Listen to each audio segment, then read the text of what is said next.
সেই মুহূর্তে রাফি আর দাঁড়িয়ে থাকতে পারল না। সবাইকে উপেক্ষা করে সেজদায় পড়ে গেল। কান্না ভেজা কণ্ঠে শুধু বলল, ইয়া রহমান, আমি বুঝেছি আপনি কাউকে ফেরান না, যে কাঁদে তাকে আপনি অবশ্যই উত্তর দেন। আল্লাহু আল্লাহু আল্লাহু আল্লাহ।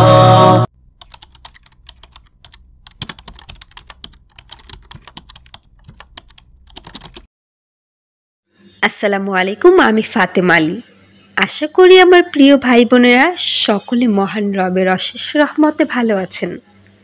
আমার ভাই বোনদের নরবর ইমানকে মজবুত করার জন্য আপনাদের মাঝে তুলে ধরছি দোয়া কবুলের গল্প, এবং আশা রাখা যায় এই ঘটনা থেকে আপনি শিখতে পারবেন কিভাবে আল্লাহর কাছে চাইতে হয় এবং কিভাবে আল্লাহ প্রতি উত্তর করেন ইনশাআল্লাহ।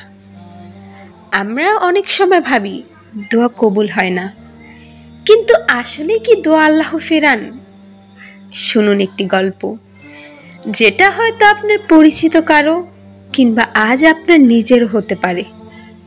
দিনাজপুরের মেয়ে রাফিয়া সুলতানা, বয়স 23, বিশ্ববিদ্যালয়ের ছাত্রী। ছোটবেলায় নামাজ শিখেছিল, মসজিদের মক্তবেও গিয়েছিল, কিন্তু বয়স বাড়ার সাথে সাথে নামাজ আস্তে আস্তে কমতে লাগলো। একদিন না, দুদিন না, কখনো মাসও চলে যেত নামাজ ছাড়া। মনে হতো আল্লাহ তো ক্ষমাশীল, পরে পড়ব। কিন্তু আল্লাহ তো মানুষকে নাড়িয়ে দেন তখনই যখন মানুষ আর কাউকে আঁকড়ে ধরতে পারে না। একদিন রাফিয়ার বাবা হঠাৎ করে রাস্তায় হাঁটতে হাঁটতে পড়ে গেলেন। দ্রুত হাসপাতালে নেওয়া হলো। ডাক্তাররা বলল হার্টে গুরুতর ব্লক, দ্রুত অপারেশন লাগবে, আর খরচ মাত্র 5 লাখ টাকা। ভাবুন তো, এক মধ্যবিত্ত পরিবারের জন্য এর মানে কি? রাফিয়া করিডোরে বসে কাঁদছে, চারপাশে মানুষের ভিড়, কিন্তু তার কানে কিছুই যাচ্ছে না। বারবার ডাক্তার এসে বলছে অতি দ্রুত টাকার ব্যবস্থা করুন, না হলে রোগীকে আর বাঁচানো যাবে না। সে ফোন করলো আত্মীয় স্বজনদের। কেউ বলল আমাদেরও অনেক চাপ আছে, কেউ বলল এই টাকার ব্যবস্থা আমাদের পক্ষে সম্ভব নয়। বন্ধুরা শুধু সান্ত্বনা দিল, কিন্তু কেউ পাশে দাঁড়ালো না। রাতটা ছিল ভয়াবহ। বাবা আইসিইউতে শুয়ে আছেন, অক্সিজেন চলছে, মনিটরে লাল সবুজ আলো জ্বলছে, আর মেয়ে এক কোণে বসে ভাবছে আমি এখন কার কাছে যাব। হঠাৎ রাফিয়ার মনে হলো মানুষ না দিলে কি হয়েছে, আল্লাহ তো আছেন। সে অজু করল, হাসপাতালের ছোট্ট নামাজ ঘরে ঢুকলো। 2 রাকাত নামাজ শেষ করে যখন সেজদায় গেল, তখন তার বুক ফেটে গেল কান্নায়।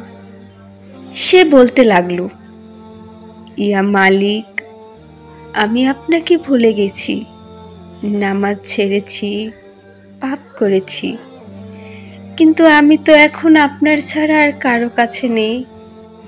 আমার বাবার জীবনটা বাঁচিয়ে দিন, টাকা আমি কোথায় পাবো?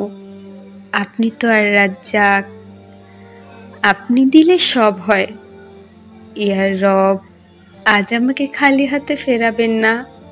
মুজেজা, আল্লাহর কুন ফায়াকুন। সেই রাতের কান্নাই বদলে দিল তার জীবন। এরপর প্রতিদিন সে তাহাজ্জুদে উঠতে লাগলো, কুরআন পড়তে লাগলো, বাবার নাম ধরে ধরে দোয়া করতে লাগলো। তার চোখ সব সময় ভিজে থাকতো। 1 সপ্তাহ পর হঠাৎ খবর এলো, তাদের বিশ্ববিদ্যালয়ের এক শিক্ষক বিষয়টা জেনে একটি এনজিওতে আবেদন করেছিল।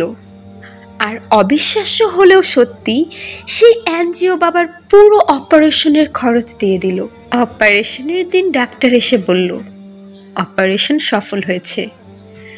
বাবা হাসপাতালের বেডে শুয়ে মেয়ের হাত ধরে বললেন, মা, হয়তো তোর কান্নাই আজ আমাকে নতুন জীবন দিল। সেই মুহূর্তে রাফি আর দাঁড়িয়ে থাকতে পারল না। সবাইকে উপেক্ষা করে সেজদায় পড়ে গেল।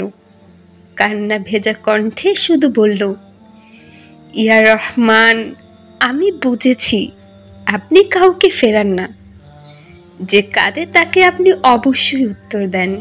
শুধু ডাকতে জানতে হয়, কান্না করতে জানতে হয়। That's the word. প্রিয় ভাই ও বোনেরা, আল্লাহর দরবারে অশ্রুর চেয়ে বড় কোনো সুপারিশ নেই। কখনো কখনো আল্লাহ আমাদের সংকটে ফেলেন যেন আমরা আবার তার কাছে ফিরে আসি। আর যখন কোনো হৃদয় সত্যিই কাঁদে, তখন আল্লাহর আরশ কেঁপে ওঠে। প্রিয় বোন আমার রাফিয়া সুলতানা, আপনাকে অসংখ্য ধন্যবাদ এফিটি পরিবারের কাছে এত সুন্দর একটি ঘটনা তুলে ধরার জন্য। আপনার পরিবারের সুস্থতা কামনা করছি এবং আপনার জীবনের সাফল্য কামনা করছি। শান্তি বর্ষিত হোক সকলের উপর। এফিটি পরিবারের আমার প্রিয় ভাই ও বোনেরা, হয়তো এই গল্পটা আপনার জন্যই ছিল, কারণ আল্লাহ এখনো অপেক্ষায় আছেন। আপনি কবে তার সামনে সেজদায় কান্না করবেন? As I look to nature's beauty, dazzled am I.